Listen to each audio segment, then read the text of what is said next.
ఆదిత్య పరీక్షల్లో వరుసగా తక్కువ మార్కులు వస్తుండడంతో చాలా బాధపడుతున్నాడు. తన గదిలో ఒంటరిగా కూర్చొని, నేనేం చేయలేనేమో అని నిరుత్సాహపడుతున్నాడు. తల్లి సుధ అతడి దగ్గరకు వచ్చి మృదువుగా మాట్లాడుతూ, ఒక్క అడుగు ముందుకు వేయి, విజయం నీ వెంట వస్తుంది అని చెబుతుంది. ఆమె చిరునవ్వు ఆదిత్యకు ధైర్యం ఇస్తుంది.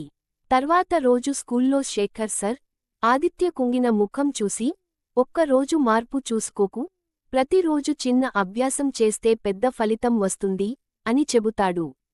ఆదిత్య ప్రతిరోజూ 30 నిమిషాల అదనపు అధ్యయనం మొదలుపెడతాడు. కన్సిస్టెంట్గా తన నోట్స్ రాస్తాడు. చిన్న చిన్న లక్ష్యాలు పెట్టుకుంటాడు. మాసం రోజులు గడుస్తాయి. పరీక్షా ఫలితాల్లో ఆదిత్యకు మంచి మార్కులు వస్తాయి. ముఖం ఆనందంతో వెలిగిపోతుంది. కొన్ని నెలల్లోనే అతడు జిల్లా స్థాయి క్విజ్లో మొదటి స్థానాన్ని గెలుస్తాడు. స్టేజ్ పై అతడి పేరు ప్రకటించగానే ప్రేక్షకులు చప్పట్లతో స్వాగతిస్తారు. ఆదిత్య తన జీవితంలోని ముఖ్యమైన పాఠం తెలుసుకుంటాడు. విజయం ఒక్కరోజులో కాదు, కానీ ప్రతిరోజూ ఒక చిన్న అడుగులో